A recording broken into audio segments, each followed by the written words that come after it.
Hello, my name is James Bryden and I'm from CLPM Limited, and we provide project management, cost advice and procurement advice to people doing residential rebuilds, extensions, alterations and new builds as well.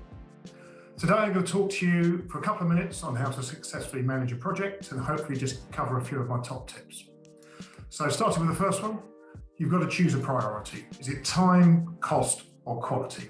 It's a fairly common triangle, I'm sure some of you are familiar with it, but you certainly can't have all three, so make sure you decide early on which one of these is your key driver, and that'll probably help you decide on your procurement route.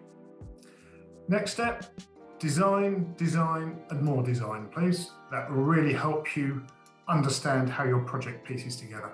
If you can get that right, it'll really help you steer yourself through the project. You've got to make the decision somewhere. The sooner you can make them, the better.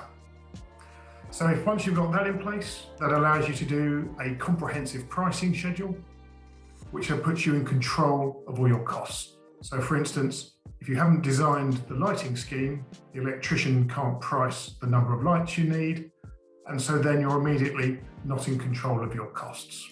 Once you know where all these costs are, you can then decide where to budget should you need to, if you need to do some cost saving.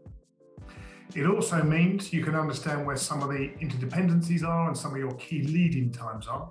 So if you've chosen your window supplier, you know what their lead-in time is and you can build that into the program.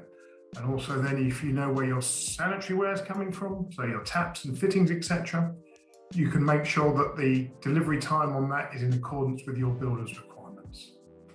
And please make sure all this information is flowing so that everybody's working from the same information.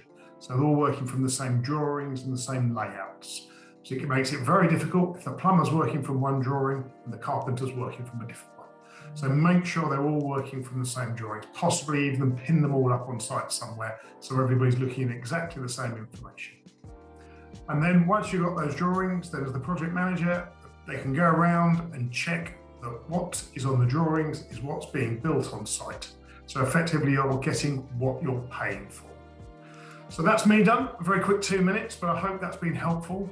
And should you have any further queries, we'd be delighted to talk to you about them at CLPM Limited. So please give us a call. Thanks very much.